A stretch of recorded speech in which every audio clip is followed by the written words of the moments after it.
Shalom para pendengar yang dikasihi oleh Tuhan Yesus. Kiranya Tuhan memberikan rahmat-Nya kepada para pendengar semua. Sebentar lagi kita akan mendengarkan pembacaan Alkitab audio dalam versi bahasa Indonesia sehari-hari. Siapkan hati saudara. 2 Samuel pasal 8. Kemenangan-kemenangan Daud. Sesudah itu Daud memukul kalah orang Filistin dan menundukkan mereka. Lalu Daud mengambil kendali pemerintahan atas ibu kota dari tangan orang Filistin. Dan ia memukul kalah orang Moab, lalu sambil menyuruh mereka berbaring di tanah, ia mengukur tempat mereka dengan tali. Diukurnya 2 kali panjang tali itu untuk mematikan, dan 1 tali penuh untuk membiarkan hidup. Maka orang Moab takluk kepada Daud dan harus mempersembahkan upeti. Selanjutnya Daud memukul kalah Hadadezer bin Rehob, Raja Zoba, ketika ia pergi memulihkan kekuasaannya pada sungai Efrat.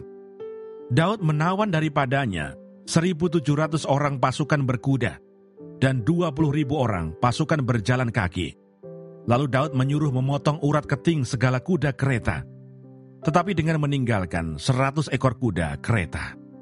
Lalu orang Aram dari Damsyik datang menolong Hadadezer, Raja Zoba. Tetapi dari antara orang Aram itu, Daud menewaskan 22.000 orang. Kemudian Daud menempatkan pasukan-pasukan pendudukan di daerah orang Aram dari Damsyik. Orang Aram itu takluk kepada Daud dan harus mempersembahkan upeti. Tuhan memberi kemenangan kepada Daud kemanapun ia pergi berperang. Sesudah itu Daud mengangkut perisai-perisai emas yang dipakai oleh anak buah Hadadezer, lalu membawanya ke Yerusalem. Dan dari Betah dan dari Berotai, yaitu kota-kotanya Hadadezer, Raja Daud mengangkut amat banyak tembaga. Ketika didengar tahu Raja Hamat bahwa Daud telah memukul kalah seluruh tentara Hadadezer, maka Tou mengutus Yoram anaknya kepada Raja Daud untuk menyampaikan salam dan mengucapkan selamat kepadanya, karena ia telah berperang melawan Hadadezer dan memukul dia kalah.